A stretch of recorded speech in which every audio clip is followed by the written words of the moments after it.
الحمد لله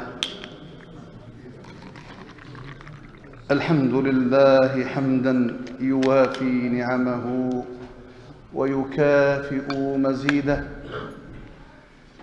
يا ربنا لك الحمد كما ينبغي لجلال وجهك ولعظيم سلطانك. سبحانك اللهم لا أحصي ثناء عليك أنت كما أثنيت على نفسك، وأشهد أن لا إله إلا الله وحده لا شريك له، وأشهد أن سيدنا ونبينا وحبيبنا محمدا عبده ورسوله صلى الله عليه وآله وسلم وصفيه وخليله. أيها الإخوة، أذكركم بالحديث، ونحن أمة الطاعة وأمة الحبيب صلى الله عليه وسلم. النبي صلى الله عليه وسلم يقول في الحديث البخاري: إن الله وملائكته يصلون على الصف الأول والثاني. تخيل يا أخي، le prophète il a dit qu'Allah Ta'ala il donne la bénédiction, il donne le savoir, il donne la guérison, il donne la satisfaction aux gens qui sont au premier rang. والصف الأول كيف الإنسان يعني يخلي يشوف الفراغ؟ عمروا الصفوف، الله يفتح عليكم، الله يعطيكم الخير إن شاء الله. Approchez vers moi, Allah يجازيكم إن شاء الله. Celui qui veut la guérison, qui veut la satisfaction, qui veut la satisfaction d'Allah Tabaraka wa Ta'ala, qui doit approcher. Inch'Allah, on vit 1 heure pour Allah. ساعة في سبيل الله كم تسوى ساعة في سبيل الله؟ الله، ساعة 1 heure pour Allah, 1 heure. Tu vas passer 1 heure pour Allah Tabaraka wa Ta'ala. Que ça vaut, ça, il n'a pas de prix. Ça n'a pas de prix, Inch'Allah. Wallahi al-jaza al-azim. Nahnu la nadri ma tukhfihi lana al-ayyam. On ne sait même pas quand est-ce qu'on va rencontrer Allah. Vous savez, notre frère, l'autre vendredi, un frère d'un jeune, il était en train d'écouter le Jumu'ah, il est parti. On ne sait pas. Imaginez, on meurt aujourd'hui, on va vers Allah, on est avec appliquer le hadith. نحن نطبق في الحديث ونحن في الصف الأول، ويأتينا ملك الموت ويأخذ هذه الروح إلى باريها. والله أنت أعلم علم اليقين بأنك محبوب عند الله. Il faut que tu saches la certitude, il faut que tu le sais qu'Allah Ta'ala t'aime. ولهذا احنا أمة الطاعة، عليكم بالسمع والطاعة. حديث النبي صلى الله عليه وسلم: écoutez et obéissez. وإن تأمر عليكم عبد حبشي. Même si celui qui vous gouverne il est esclave, vous l'écoutez. حديث النبي صلى الله عليه وسلم: ونحن لا نطلب منكم الأوامر. Je vous donne pas des ordres ولكن الفائدة ترجع لنا. نعم. اللهم صل وسلم وبارك على سيدنا محمد. نشهد أن لا إله إلا الله. لا إله إلا الله نفي، إلا الله إثبات، بمعنى لا يستحق العبادة في الوجود إلا الله. Quand on dit la ilaha illallah, ça veut dire nul qui mérite l'adoration sauf lui, Allah tabaraka wa ta'ala. ولما نقول ونشهد أن محمدا عبده ورسوله, quand on dit j'atteste que Mohammed son messager, يعني لا نأخذ العلم ولا نأخذ السنة ولا نأخذ الطريقة ولا نأخذ العلم والطريقة والمنهجية إلا من عند الحبيب عليه الصلاة والسلام. صلوا على الحبيب. اللهم صل وسلم على سيدنا محمد. أيها الإخوة، أحييكم بتحية الإسلام، وتحية الإسلام السلام، فأقول لكم السلام عليكم ورحمة الله وبركاته. On était où? Le dernier dars, le dernier cours, hein, Tawfiq, tu étais là. Les frères, vous étiez là. Nabil, تكلمنا عن ابن عباس رضي الله عنهما.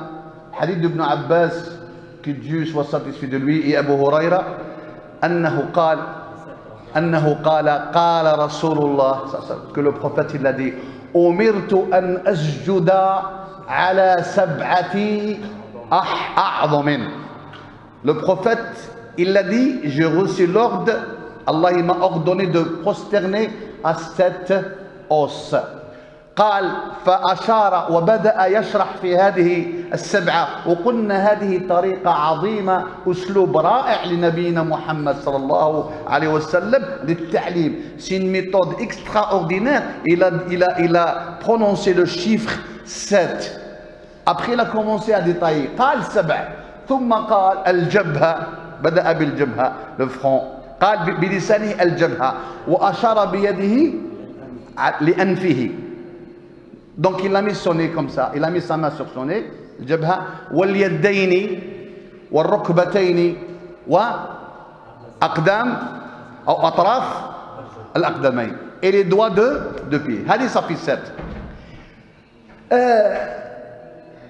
تكلمنا عن أقوال العلماء. Nous avons parlé les avis l'école, les 4 écoles في هذه المسألة.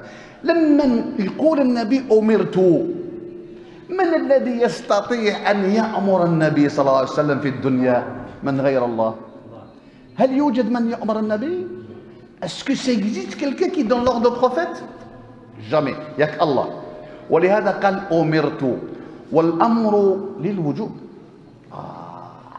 ليس أمر للمباح أو من شاء فعل ومن شاء ترك. لا، أمرت. شوف اسمع انتبه. J'ai reçu l'ordre, c'est pas dire que celui qui le fait, celui qui le fait pas, non. لا لا لا لا لا. أمرت أمر.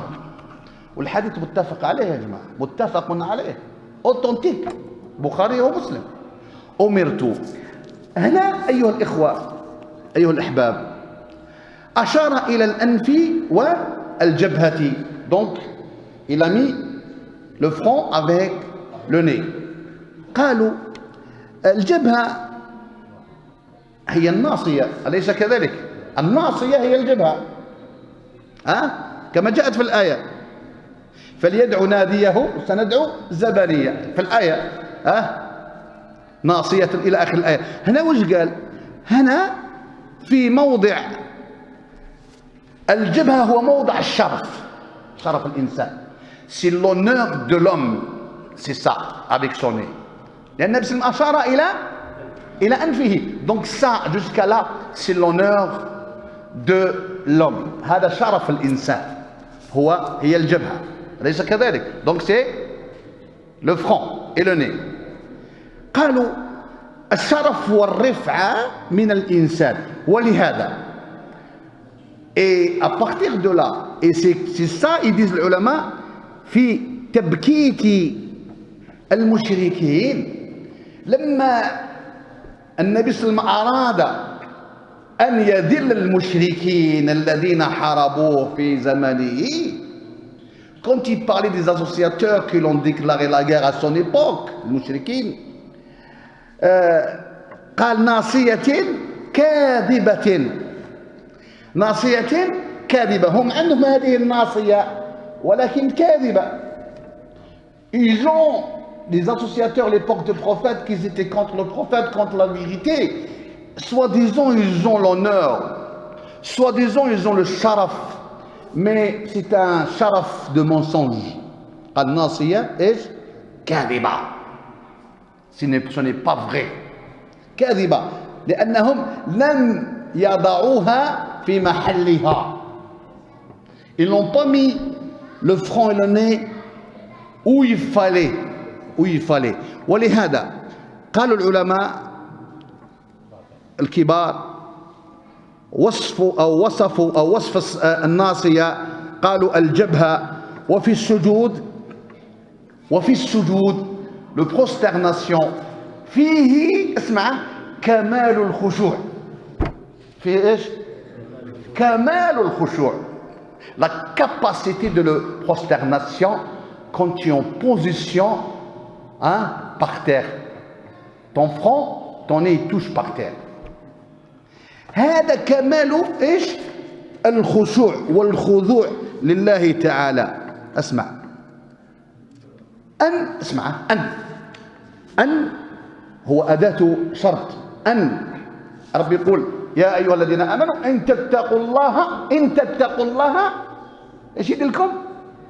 يجعل لكم فرقانا. إن هذه إن إيش؟ أداة شرط يعني à condition. Si vous craignez Allah, Allah il vous guide vers la réussite. يجعل لكم النور في قلوبكم فتعرفون به الحق والباطل، تفرقون به بين الصح والباطل فلا تخطئون. Si vous craignez Allah, Allah il met la lumière. Un verset de Sourate Al-Anfal, il vous donne la lumière. Vous serez équilibré, vous connaissez la vérité, vous n'avez pas besoin de guide, c'est Allah votre guide. هذا العلم اللدني. إن تتقوا الله يجعل لكم إيش؟ فرقانا تصبح ترى أنت ما لا يراه الآخرين. يا الله أكبر يا جماعة الخير. والله quand tu crains Allah vraiment, tu vas voir des choses que beaucoup de gens qui ne voient pas. Et il te donne Allah Ta'ala, يعطيك من قوته وسلطانه. Il te donne pas, il te donne les forces, il te donne la lumière, il te donne la guidée. Parce qu'il a dit le prophète dans un hadith qui était rapporté par Abu Daoud والبزار وصححه الألباني رحمة الله عليه. أوثنتيك الألباني هذا حديث أوثنتيك. Il a dit اسمع ماذا قال المولى حديث سان. قال ليس كل مصلي يصلي. Ce n'est pas tous les prieurs qui prient. Moi je les تشوفوا يصلي تقول هذا يصلي صح أم لا؟ إنما أتقبل الصلاة. شوف الشرطية. J'accepte la prière ممن تواضع بها لعظمتي. Celui qui est humilié devant ma grandeur. ولم يتطول على خلقي. Et celui qui n'est pas orgueilleux sur les autres, sur les gens qui ne connaissent pas. ورحم المسكين, il est clément avec le pauvre.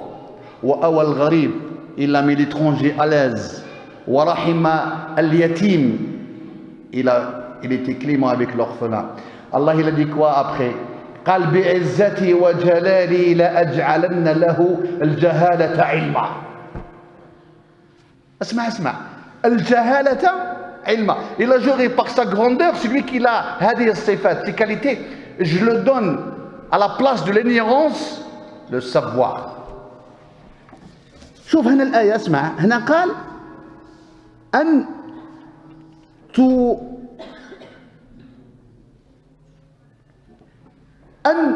تجعل هذه الجبهة وتغفر هذا الأنف وهذا الأعظم وأشرف جزء عضو من عندك, أشرف ما يكون عندك. شنو هو؟ الجبهة والأنف. L'honneur que tu as, c'est le front et le nez. Et tu le mets dans la terre, hein, tawadu'an lillah.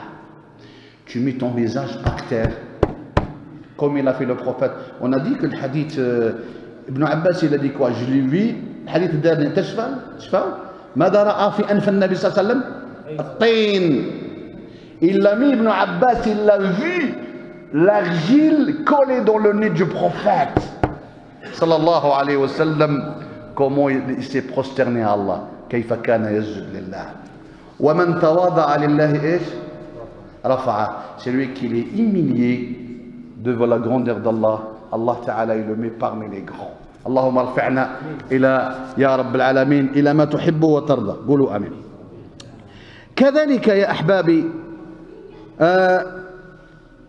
تجعل هذه الجبهة في التراب, tu mets ce front par terre, hein, تواضعا لمن لله. Pourquoi tu te prosternes? Pour qui? Pour qui? Vous répondez, barakallah, pour qui? Dites-le avec une fierté, pour qui? Pour Dieu, pour Allah. On peut prosterner à quelqu'un. هل يجوز أن نسجد لشخص لإنسان؟ لا. On ne peut pas prosterner à quiconque la personne. حتى رسول الله صلى الله عليه وسلم لا يجوز لنا أن نسجد له. Même le messager d'Allah, on n'a pas le droit de prosterner devant lui. ولكن لله. نعم لله, pour Allah. قال لك كذلك الأنف كما يقال, تقول رغم أنف فلان. Vous savez, Abu Dharr al-Ghifari, radiallahu anhu, c'est un compagnon. Un jour, il était avec le prophète, sallallahu alayhi wa sallam. Il marchait à la Médine. Après, le prophète, il a vu l'ange Gabriel arriver. Il a dit alayhi salam, il a dit Abu Dharr, attends-moi ici. رأى النبي صلى الله عليه وسلم ملك جبريل, رآه آتي إليه لكي يوحي له. Il a demandé à Abu Dharr, il a dit attends-moi ici, انتظرني هنا. فخلى النبي صلى الله عليه وسلم في مكان, il s'est mis isolé. وإذ بجبريل عليه السلام يأتيه, l'ange Gabriel, il est venu le voir. قال له يا محمد من قال لا إله إلا الله خالصا من قلبه دخل الجنة. Celui qui dit La ilaha illallah sincère de son cœur, il rentre au paradis. Le prophète sallam il a dit à Jibril وإن زنى وسرق, même si il a fait l'adultère, il a volé, قال وإن زنى وسرق. Après le prophète il a raconté à Abu Dharr le hadith. Il a dit Atani Jibril, l'ange Gabriel est venu, il m'a dit celui qui dit La ilaha illallah sincère, il rentre au paradis. Abu Dharr il a dit la même chose, قال وإن زنى وإن سرق يا رسول الله, même si il volait, قال وإن زنى وإن سرق. Il a répété la même chose 2-3 fois, comme si Abu Dharr il trouvait ça. قال وإن زنى وإن سرق وإن زنى وإن سرق وإن سرق. Il commence à dire ça. Le prophète il a dit وإن زنى وإن سرق رغم أنف أبي ذر, رغم أنف أبي ذر. رغم أنف يعني قالوا العلماء العرب يقولوا رغم من الرغم. Le mot رغم il vient de رغم, والرغم هو التراب الحار. الرغم c'est le sable, la terre qui est chaude. رغم أنف أبدا. نعم. التراب هنا السخون. فيقولون العرب إذا أرادوا مذلة شخص ورغم يقولوا رغم أنفك تفعل كذا. Donc le prophète il veut dire à Abu Dharr رغم أنفك, tu veux ou pas, ça sera comme ça. Même s'il vole, même s'il a volé, il a fait l'adultère, il dit la ilaha illallah et rentrera au paradis. Pas directement, on ne sait pas, mais il ne reste pas éternellement à l'enfer.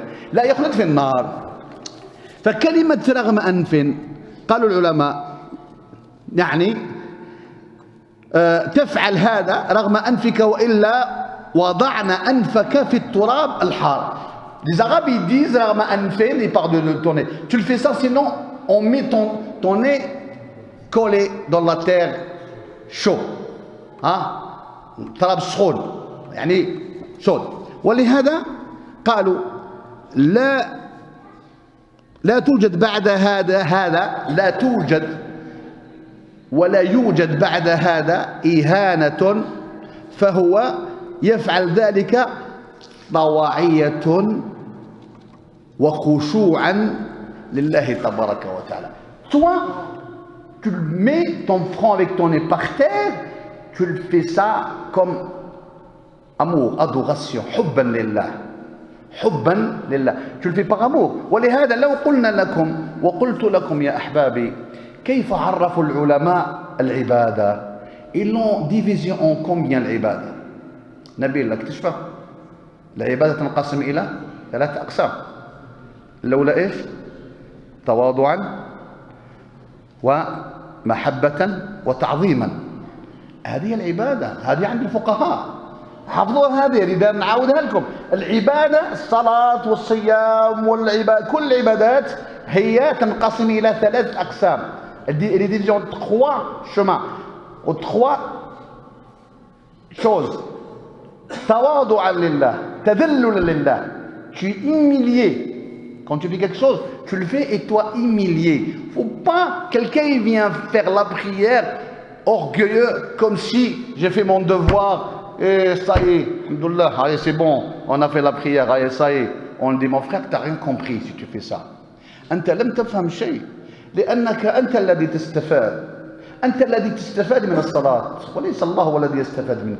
C'est toi qui vas bénéficier, ce n'est pas Allah. إذن quand tu fais l'adoration, tu le fais humilier. تعبد الله وأنت متذلل لله.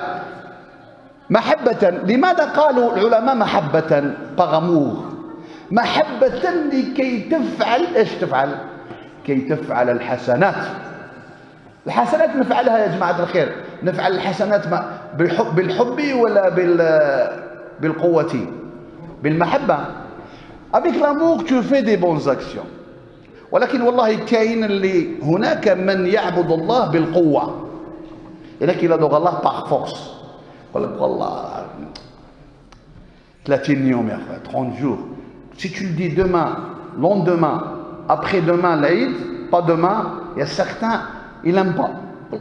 خلينا غدوة العيد كيف غير كأنه ما يحب يعني عبادة. فهمت؟ ولا 35 اورو تاع الزكاه 35 اورو دو زكاه سي تو دي 38 او سا با 35 كيف يصلي المغرب 3 يهرب ما يصلي النافله ما سبحان الله. يعني هذه جايه من النفس الاماره بالسوء. L'âme dominatrice, elle a 5 signes. Parmi les 5 signes qu'elle a, tu trouves cette personne qui est dominée par cette âme. هذا الذي مغلوب بنفسه، هذه النفس الأمارة، تجده بخيل في الطاعة كريم في المعصية. Tu trouves qu'elle est généreux dans les péchés et avare dans l'adoration. مسكين il est dominé par cette âme dominatrice. النفس الأمارة بالسوء. Donc يا أحبابي أمرت أن أسجد على 7 أعظم وأشار بيده إلى أنفه. J'ai reçu l'ordre de prosterner à Allah 7 os. يا جماعة لا il faut توفيق قوم. Regardez, Tawfiq il va vous montrer encore comment, il va vous montrer à nous tous, on apprend, hein, je ne vous dis pas qu'on est tous.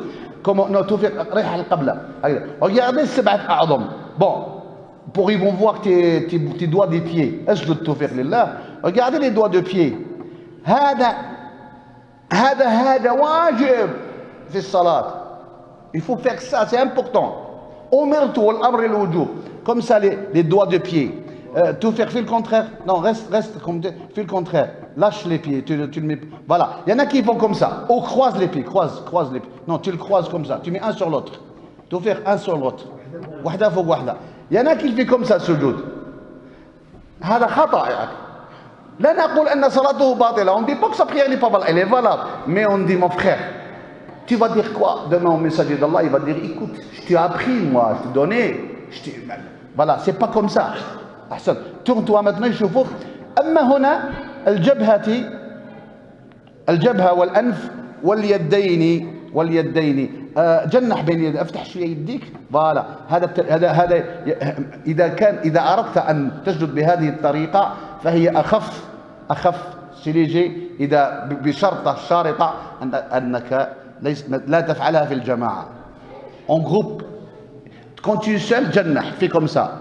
Mais quand tu es en groupe, essaye de parce que comme ça tu fais pas mal aux autres. أحسنت يا توفيق، أحسنت. طيب أسمع.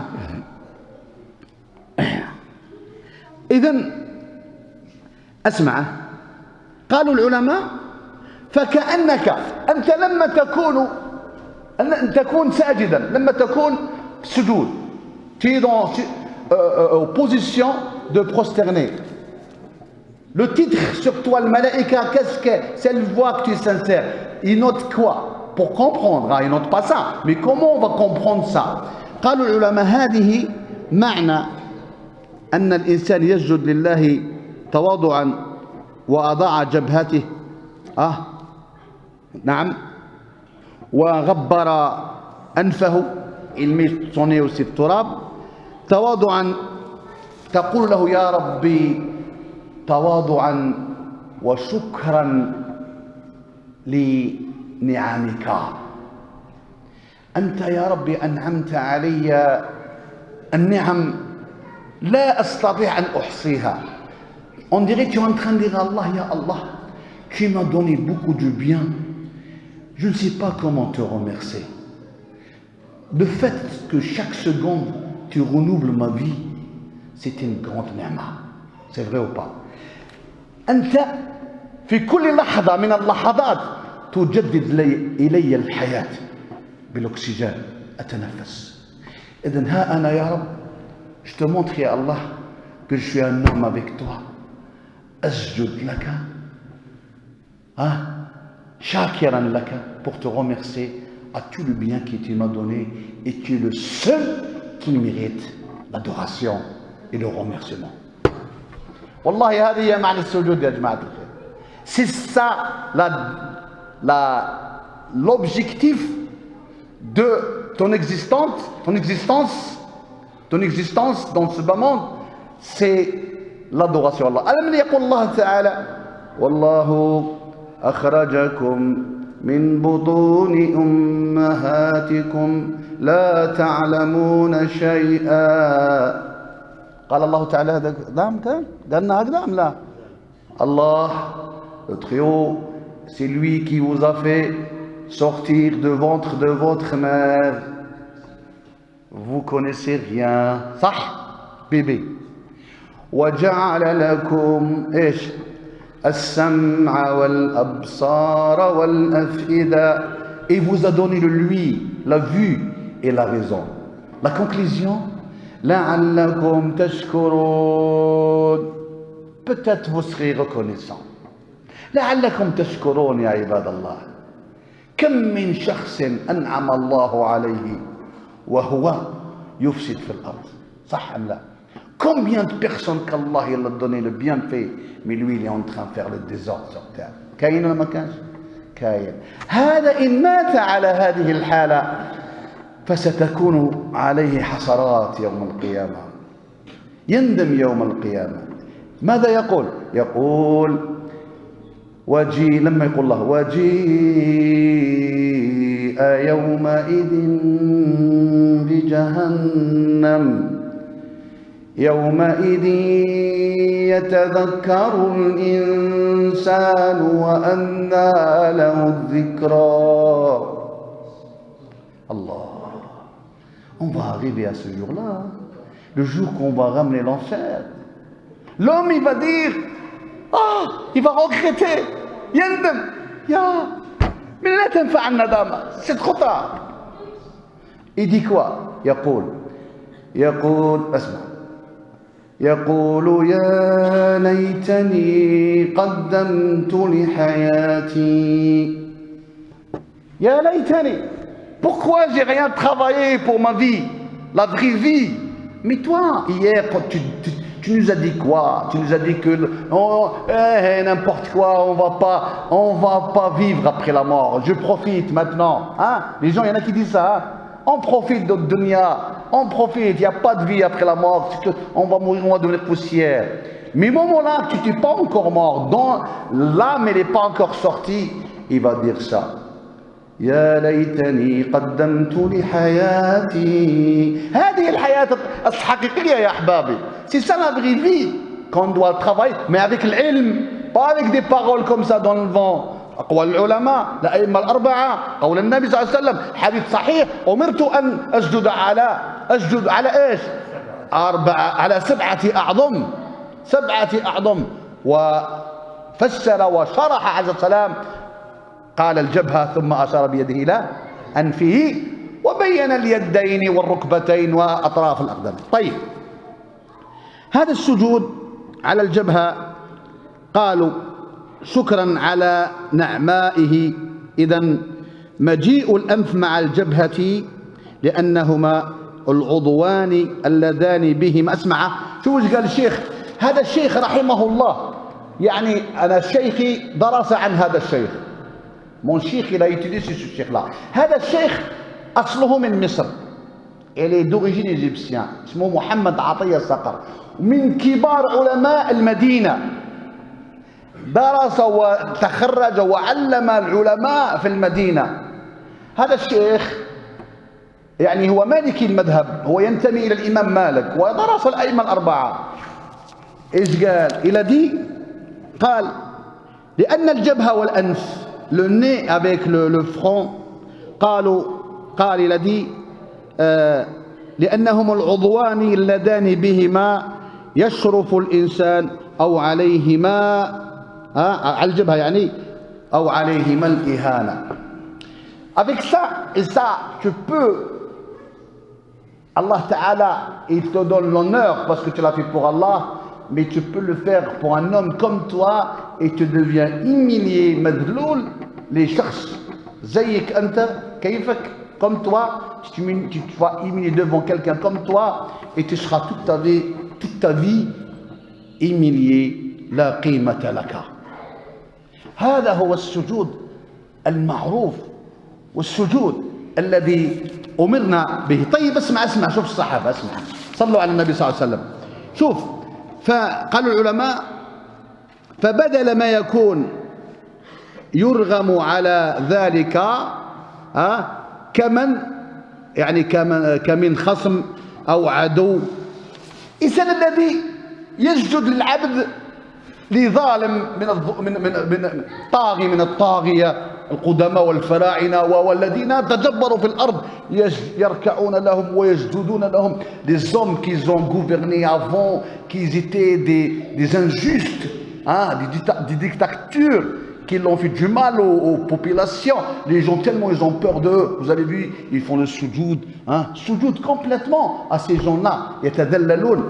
فإذا ont dit العلماء هذه عدوانا. نعم. قالوا يفعلها المؤمن الموحد. toi qu'Allah t'a choisi يفعلها طواعية لوجه الله. Tu le fais avec ton choix pour Allah Ta'ala. عبادة.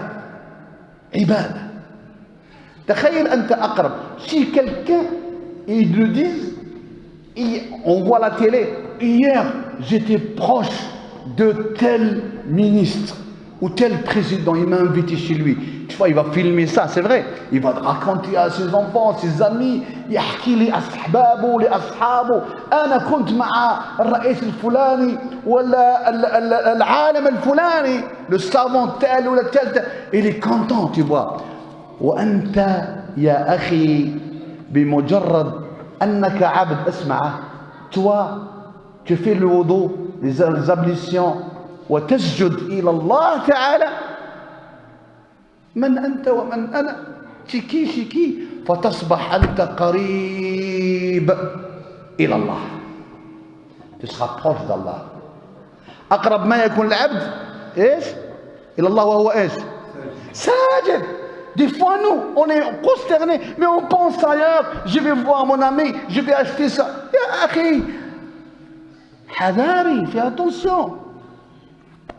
Parle avec, combat ton âme. Harb هذه النفس والشيطان. أنا ساجد. Donc Dieu est proche de moi. Je suis proche de Dieu. Alors j'ai fait quoi? أثني عليه. Je reconnais que je suis faible. أثني عليه بالحمد والتوحيد ثم أسأله. j'invoque الله. donne-moi, أعطي لي يا ربي, يا ربي اغفر لي, يا ربي كذا, pardon. إذن هذا شرف كبير. c'est un honneur pour toi le fait que tu es ساجد. أسمع. فقال يحكوا العلماء, من بين العلماء هذا العالم الجليل رحمه الله Cheikh Mohammed Ataya Saqar, il a raconté cette histoire. Il est connu, vous rentrez dans, vous le trouvez, il était grand imam de la Médine. Il a enseigné beaucoup des imams, masha'Allah, rahimahullah. يحكي هذه القصة, il raconte cette histoire. قال اسمع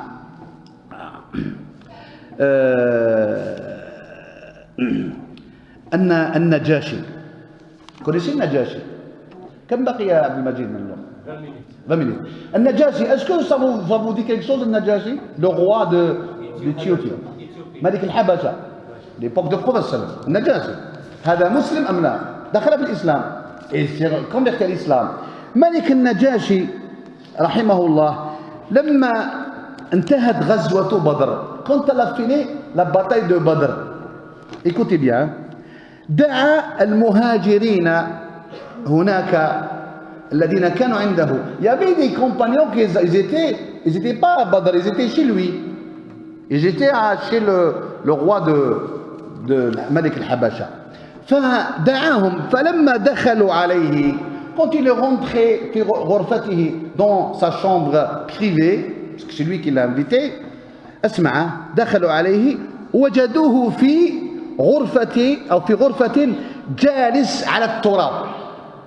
Un roi, et l'on trouvait ni tapis ni rien du tout. Il a enlevé ses vêtements, assis sur terre. Il a collé sur la terre. منها خلقناكم وفيها إيش نعيدكم ومنها نخرجكم تارة أخرى. Il était collé, un roi. اسمع, جالس على التراب. حاصر الرأس. Il n'avait pas de couronne, il était il a enlevé tout. نعم. لابسا حلسا قديما. حلسا، ما معنى حلسا؟ يعني احنا نقول لك راهو محلس، هذا محلس يعني دي فيتمون اونسيان، بحال لاباس قديم. هذه تي موديست، لا موديستي سي ان روا. لابس لباس يعني قديم، حلسا قديما قالوا العلماء. واضعا يديه الى الارض في حاله يعني كأن حالة حزن، comme si il était triste. Donc c'était qui l'amir de المهاجرين ce moment-là؟ إنذاك من الذي كان أمير على المهاجرين؟ جعفر أخو علي رضي الله عنه، جعفر le frère de علي الطيار، le cousin de prophète. نعم. كانت في حالة التذلل لله والتواضع. Il était humilié et comme يعني pour Allah تعالى. فقال له جعفر الذي كوا à ce roi، قال له أيها الملك، Sa Majesté، دعوتنا، tu nous as appelé، وجئناك، on est venu، وجئنا رأيناك على هذه الحالة، ما الذي حدث؟ أحدث مصيبة؟ Tu nous as invités, on n'a jamais. La première fois on te voit comme ça. Il y a quelque chose, tu as perdu quelqu'un, Subhanallah al-Azim. Écoutez, qu'est-ce qu'il a dit Ja'far, qu'est-ce qu'il a dit le roi. نعم. قال دعوتكم لأبشركم. هذا هذه أحاديث صحيحة. Je vous ai invité, écoutez, pour que je vous donne la bonne nouvelle. بأن دعوتكم لأبشركم وأقول لكم بأن النبي صلى الله عليه وسلم، le prophète, paix sur lui، التقى مع قريش في واد يقال له بدر. Je vous dis que notre prophète, il s'est rencontré avec les associateurs de Quraysh à Badr. قال أعرف المكان، je connais Badr. Il a dit كنت أرعى فيه الغنم. À l'époque, le roi, il a dit à l'époque, Badr, je le connais, j'ai voyagé, je connais l'endroit. وَنَصَرَهُ اللَّهُ عَلَى أَعْدَائِهِ. Et je vous donne la bonne nouvelle que le prophète, il a gagné cette bataille. قال ومما جاء عن عيسى عليه السلام، يروي لنا المولى تعالى، le prophète عيسى عليه السلام قال إن الله، il a dit عيسى، Allah il aime، إن الله يحب من عبده إذا أحدث له النعمة. Allah il aime quand Allah il te fait une ni'ma, une réussite. Ton fils il a bien travaillé, il a gagné, tu as gagné quelque chose, ton fils il est guéri, tu as la stabilité à la maison. Qu'est-ce que tu dois faire? قال إن الله يحب إذا أحدث لعبده النعمة أن يحدث له تواضعا. Et toi tu le fais à la place, التواضع لله. Tu seras modeste et humilié devant Allah. Si je vous dis, moi, chez certains musulmans dans les pays arabes ou les pays africains, quand Allah il leur donne une ni'ma, il leur donne un rizq, est-ce qu'il fait tawadu? Il fait quoi? Allah il leur donne, par exemple, il a construit une belle maison, une belle voiture, il va frimer à son voisin miskin qui est pauvre. C'est vrai ou pas? Lui de remercier Allah Ta'ala. Car Allah, merci Allah, tu m'as dit ni'ma. Je vais être à la hauteur d'être modeste devant tes créatures. Lui, il fait le contraire. يحدث إيش؟ يحدث العكس، وهو لا يعوذ بالله كبيرة من الكبائر وهي من أمراض القلوب. C'est un grand péché parmi les péchés du maladie du cœur de frimer. Montre que toi, la famille mieux que l'autre famille. وهذه لا يحبها الله. عيسى عليه السلام يقول إن الله يحب لعبده إذا أحدث له نعمة، أعطاه النعمة، أن يحدث له تواضعا. أنت الله أعطاك نعمة، أنت تظهر هذا التواضع لله وشكر الله. تقول من أنا؟ سبحان الله، c'est qui? Allah il m'a choisi, il m'a donné ça. Je vais être modeste avec les autres. هذا هو المؤمن العظيم. لأن الحكمة تقول من كان في نعمة ولم يشكر زيد خرج منها إيش؟ من غير أن يشعر أو بدون أن يشعر. Ça c'est très important. Celui qui est dans une ni'ma, qui est remercié par Allah, cette personne, Allah il va le faire sortir de cette ni'ma. Wallah, il va pas sortir de cette ni'ma, on a vu.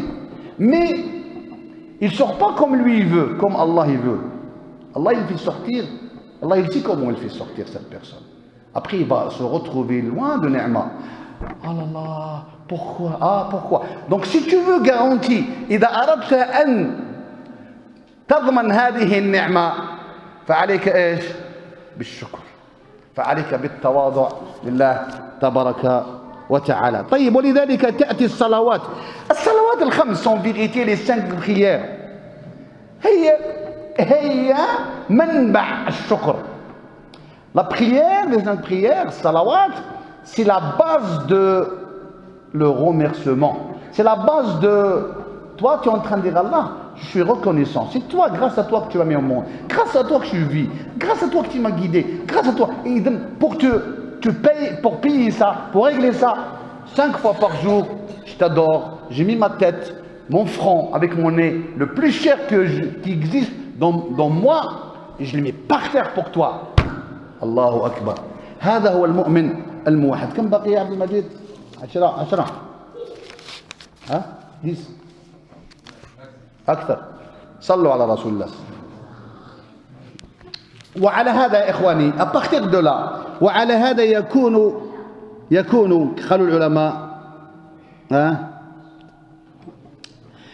وضع هذا الأنف وهذه الجبهة والحكمة من ذلك التشريع فيها واضح. هذا يعني هذه الجبهة وأشار النبي صلى الله عليه وسلم إلى أنفه فأشار إلى أنفه وقال أمرت أن أسجد على 7 أعظم وبدأ يشرح عليه الصلاة والسلام في الحديث وبين والنبي صلى الله عليه وسلم عنده أسلوب عظيم. Le prophète صلى الله عليه وسلم il a une méthode d'enseigner les gens extraordinaire qui comprend vite.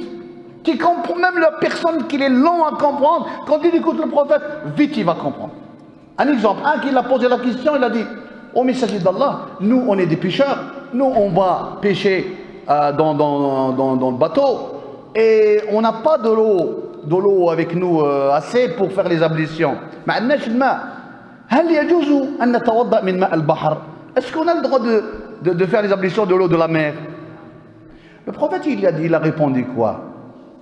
Il a posé une question, le prophète il a répondu à 2 questions. قال الماء طهور البحر طهور ماؤه وحل طعامه. وحل طعامه. شوف ذاك عجيب. Il a dit l'eau de la mer elle est purifiée, mais tout ce qu'il y a dans la mer c'est halal pour manger. Il n'a pas posé la question. Mais Allah, le prophète il a donné encore ça. C'est ça. Comment les sahaba ils comprennent pas? C'est une méthode. C'est pour ça que quand on parle avec nos enfants, il faut qu'on parle bien. Il faut qu'on répète 3 fois la chose. Il faut qu'on explique bien. On peut pas transmettre un message que nous on n'a pas compris. يقدر واحد يحب يفهم الناس وهو لم يفهم. Tu ne peux pas transmettre un message que toi tu l'as. Il faut que tu comprends bien le message. Après toi tu facilites. Tu facilites. لأن قال العلماء من نجاح الخطيب أو من نجاح الداعية أو من نجاح الذي يهدي الناس إلى الخير لغة القوم. C'est le langage des gens. C'est lui qui veut la réussite pour le chemin de la réussite. Tu expliques à ton fils pour y comprendre. Tu ne vas pas le dire munhamikan. Tu cherches les mots arabes qui sont durs que toi tu ne sais même pas munhamikan. Tu vas dire à ton fils munhamikan. Et le vendredi, un imam qui dit munhamikan, مسكينة une vieille qui مسكينة تعجن في الخبز والكسرة والرغيف تقول لها كان منهمكا فاستنبطا منه الثقلين. والله مسكينة ما تفهم والو هذا. Elle va rien comprendre cette vieille. Mais qui تقول quand tu le répètes, tu dis ça, elle était occupée et après tu l'expliques à sa façon à cette vieille, à tout le monde. والله رحم الله الإمام الشعراوي. رحم الله الإمام الشعراوي كان أستاذ في اللغة العربية. الإمام الشعراوي رحمه الله il était top dans la langue arabe. Mais quand il parlait, il faisait de tafsir du Coran, l'explication du Coran, avec une facilité totale. Il parle à tout le monde. Le savant, il comprend. Celui qui l'a pas étudié, il comprend. هذا هو المنهجية. C'est comme ça que le prophète عليه الصلاة والسلام. أيها الإخوة، تكلمنا عن الحديث الأول. اسمه الحديث الأول أبو حميد الساعدي قال: رأيت رسول الله صلى الله عليه وسلم عندما يكبر تكبيرة الإحرام يرفع يداه إلى منكبيه ويفرج بين أصبعيه. Non de cette affaire. C'est le hadith le premier qu'on a fait. Regarde, دور ليهم باش يشوفوك. شوف reste خمسة. شوف صدر في صدر. لا حبط شوية يدك. voilà. افتح écarte les doigts des mains, les doigts de tes mains. توفيق, les doigts de tes mains tu les écartes. Tu le serres. ايوه زيد شوية, غلقهم شوية برك. voilà comme ça. هكذا كان يصلي نبيكم يا جماعة عليه الصلاة والسلام. C'est comme ça. هذه على الأئمة الأربعة, les 4 écoles. C'est comme ça le prophète il fait la prière. Les mains comme ça. Homme ou femme, لازم نصلي كما كان يصلي. صلوا كما رأيتموني أصلي. هذا قال إذا رفع يداه إلى منكبيه. المنكب وش هو؟ les épaules. قال وإذا كبر للركوع, quand il fait الركوع أمكن ركبتيه بيديه وفرج بين أصبعيه. الركوع, oui. Écarte un peu les doigts. Voilà. Tu prends le genou et tu écartes, tu écartes les doigts. أما إذا سجد أسجد لله كان يضم بين أصبعيه أو أصبعيه. كان يضم. شوف اليدين il fait comme ça. وكان يجنع يفرج حتى كان الصحابة يرون إبطيه. Ils voyaient parce qu'ils n'avaient pas d'habits comme l'ihram. Ils voyaient même les aisselles. On dit les aisselles. Ils voyaient ça. Mais هذه الكيفية لا تعمل إذا كان فيه ضيق. إذا s'il y avait beaucoup de monde tu le fais pas. Mais si tu le fais seul, fais comme ça. C'est très important. هذه سنة. أحسنت. بارك الله. أجل. Donc اليوم بقيت 10 دقائق. C'est pas les 10 minutes qui restent, on va rentrer dans un autre hadith, la suite, on fait la suite, là, la suite. Après, on va faire la suite mercredi, Inch'Allah. هنا l'imam Malik, رضي الله عنه, في الموطأ, l'imam Malik, vous savez, il est né, on a dit il est né, شكون قلنا واش زايد ايش إمام مالك؟ واش من العام؟ شكون يقول لنا اش من العام زايد؟ اخي قلناها مرارا وتكرارا ولا نسيته معليش جو غابا. لا بعد رسول الله, مولود بعد النبي, اكيد بعد النبي, ما زاد قبل النبي. من العام 80 نبيل, لا 93 في 93 هجري. اللي 93 بعد وفاة النبي صلى الله عليه وسلم. Après la mort du prophète, 93 ans. Donc ça veut dire il a vécu l'époque, صح. وأبو حنيفة كم؟ في 80. يعني أبو حنيفة أكبر سنا من إمام مالك. أبو حنيفة il est plus vieux que الإمام مالك. طيب, يقول عن عائشة رضي الله تعالى عنها زوج النبي. Il a dit d'après Aïcha, l'épouse du prophète صلى الله عليه وسلم رضي الله عنها, قالت سألت رسول الله صلى الله عليه وآله وسلم. Elle a dit que j'ai interrogé le messager d'Allah عن الالتفات في الصلاة. C'est très important ça. عن الالتفات في الصلاة. قوم توفيق. Elle a dit j'ai interrogé le prophète صلى الله عليه وسلم. L'iltifat, regarde à droite et à gauche. Pendant la prière, regarde à droite complètement. Essaye de tourner complètement. Tourne ta poitrine. Tourne ta poitrine. Comme ça. هذا تبطل الصلاة. هذا بإجماع الأمة الآن. Les 4 écoles. Celui qui a le qibla, il y a quelque chose genre il attend quelque chose. Il tourne complètement. هذه صلاته باطلة. Mais tourne que la tête. هذه لا تبطل. إذا يعني ميل رأسه يمينا أو يسارا بدون صدره أو ليس بالكلية هذه. on va parler de ça. أجلس الله يفتح عليك. قالت سألت رسول الله عن إيش؟ عن الالتفات في الصلاة. J'ai interrogé le prophète sallam, est-ce qu'on a le droit de tourner pendant la prière à droite, à gauche, ou regarder quelque chose, une voix, quelque chose. اسمع. فقال, écoutez qu'est-ce qu'il a répondu le prophète. فقال هو اختلاس يختلسه الشيطان من صلاة العبد. رواه البخاري. رواه البخاري. اختلاس. شنو هو اختلاس؟ Il a dit si c'est le vol. الاختلاس هو السرقة. الاختلاس العلماء فرق بين الاختلاس والغصب. واحد ياخذ شيء غصبا تاع الدراع باغ فورس يتونليف طون بورتفاي دور. هذا اختلاس ولا غصبا؟ هذا غصبا. اما الاختلاس quand on dit الاختلاس c'est le vol discrètement. vol petit à petit. واحد عنده صندوق travaille au bureau, il a son grand trésor de l'argent, tous les jours il prend personne qui le voit 100 euros, il met de côté tous les jours 100 euros de côté, 100 euros de côté. Chouf, regardez le prophète. Il dit celui qui fait la prière et regarde gauche et droite, gauche et droite, c'est un vol. Shaitan est en train de le voler de sa prière, de l'ajr, de la récompense. هذا اختلاس قال يختلسه الشيطان من صلاة العبد. وللترمذي وصححه un autre hadith, le même chose, الترمذي رواه إياك والالتفات. Attention, un ordre que tu regardes gauche-droite pendant la prière. التفات في الصلاة فإنه هلك. شوف dans le hadith halaka ça veut dire comme si quelqu'un il a perdu quelque chose de cher. هلكت يقول لك والله تهلكت عليا. قال هلك. فإن كان لابد ففي التطوع. Le prophète sallam a dit si vraiment tu regardes gauche droite là quand tu fais la prière de surrogatoire sunna tu as le droit de regarder gauche-droite parce que tu as entendu une voix.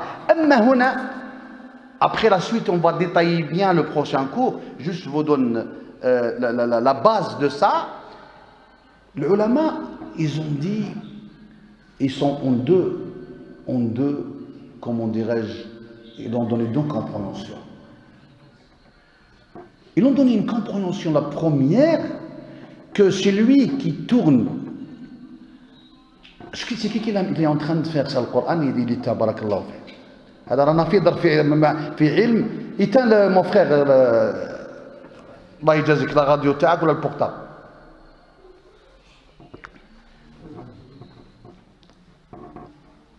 بارك الله فيك جزاك الله خير.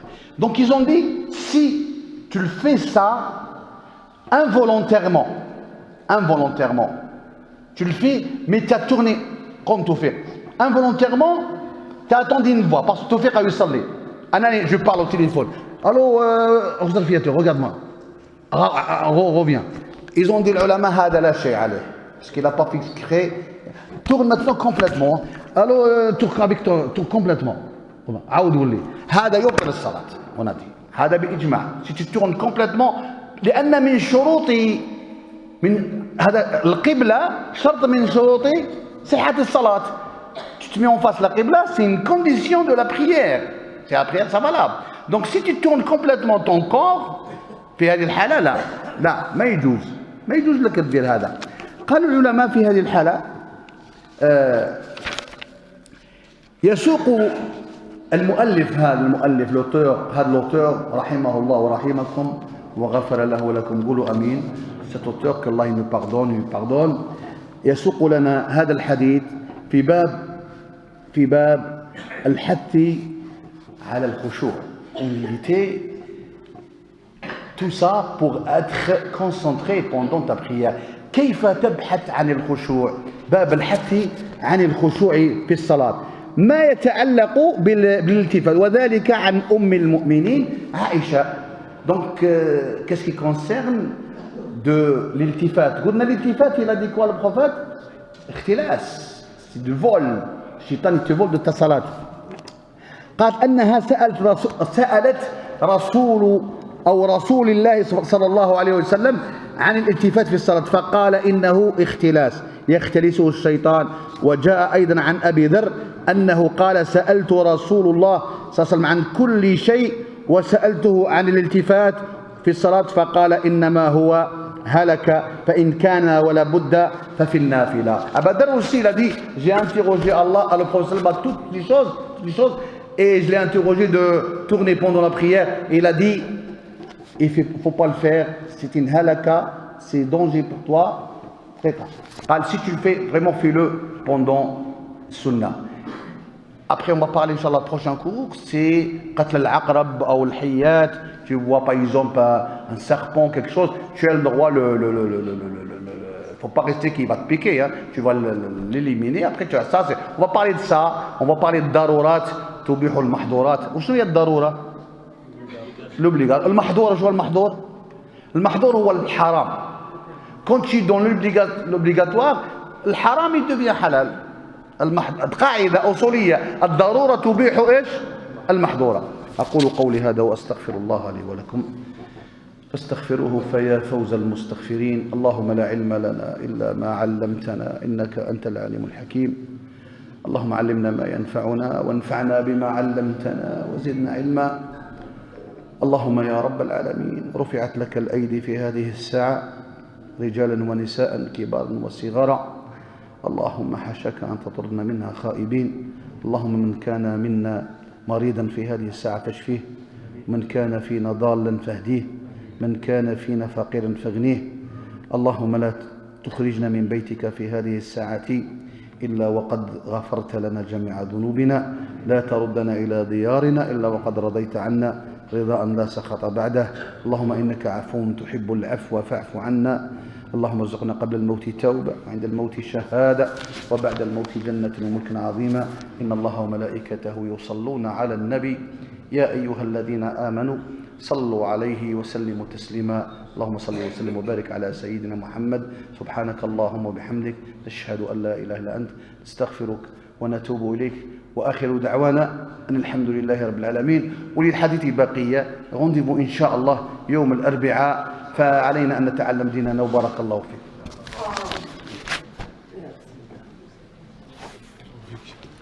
أنا حياك الله.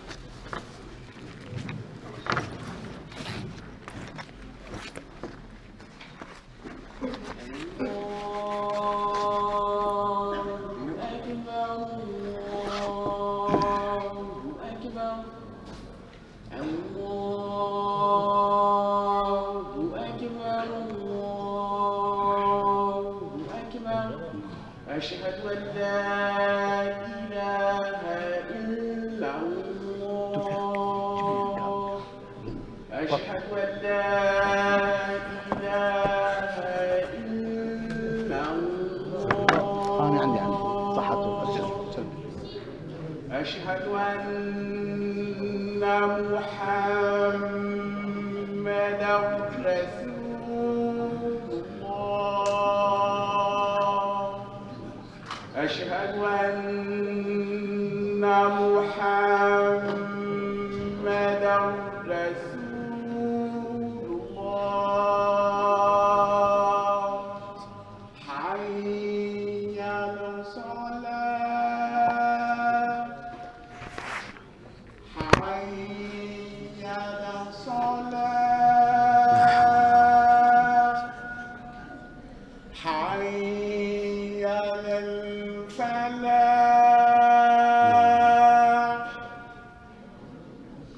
حي على الفلاح. الله أكبر الله أكبر. لا إله إلا الله. لا إله إلا الله وحده لا شريك له له الملك. اللهم رب هذه الدعوة التامة وبعده اللهم المقام المحمود الذي وعدته. الله أكبر الله أكبر.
الحمد لله رب العالمين الرحمن الرحيم مالك يوم الدين إياك نعبد وإياك نستعين اهدنا الصراط المستقيم صراط الذين أنعمت عليهم غير المغضوب عليهم ولا الضالين.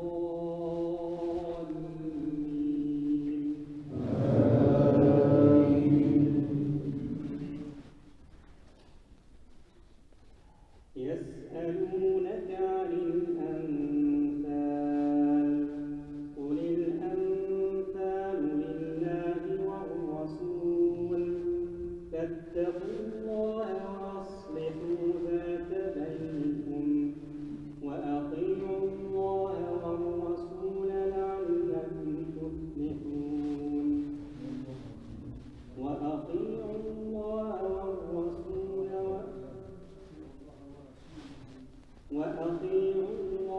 ورسوله إن كنتم مؤمنين. إنما المؤمنون الذين إذا ذكر الله وجلت قلوبهم وإذا تليت عليهم آياته زادتهم إيمانا وعلى ربهم يتوكلون. الذين يقيمون الصلاة ومما رزقناهم ينفقون أولئك هم المؤمنون حقا لهم درجات عند ربهم ومغفرة ورزق كريم. كما أخرجك ربك من بيتك بالحق وإن فريقا من المؤمنين لكاذبون. يجادلونك في الحق بعدما تبين كأنما يساقون إلى الموت وهم ينظرون. وإذ يعدكم الله إحدى الطائفتين أنها لكم وتودون أن غير ذات الشوكة تكون لكم ويريد الله أن يحق الحق بكلماته ويقطع دابر الكافرين. ليحق الحق ويبطل الباطل ولو كره المجرمون. الله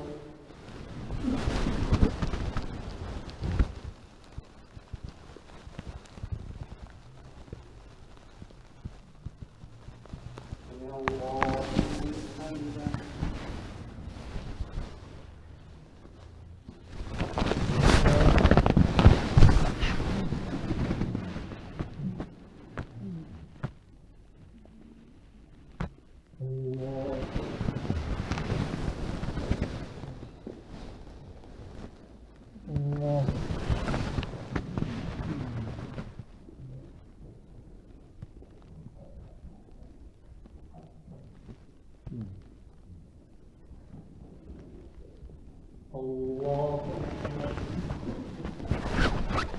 الحمد لله رب العالمين الرحمن الرحيم مالك يوم الدين إياك نعبد وإياك نستعين اهدنا الصراط المستقيم صراط الذين أنعمت عليهم غير المغضوب عليهم ولا الضالين.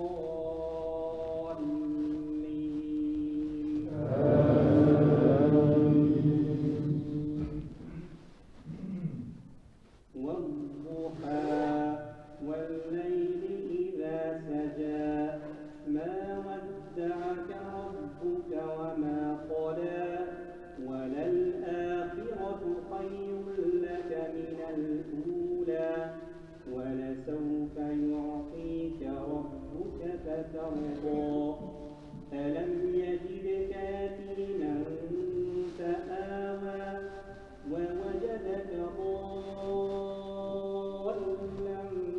فهدى ووجدك عائلا فأغنى فأما اليتيم فلا تقهر وأما السائل فلا تنهر وأما بنعمة ربك فحدث. الله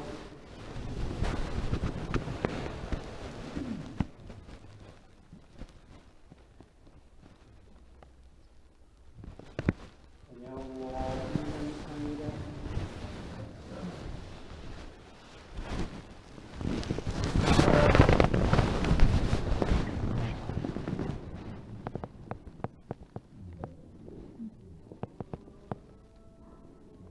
الله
الله أكبر.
الله أكبر.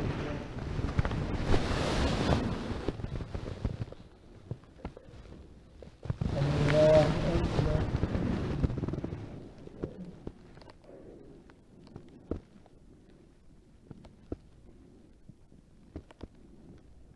الله أكبر.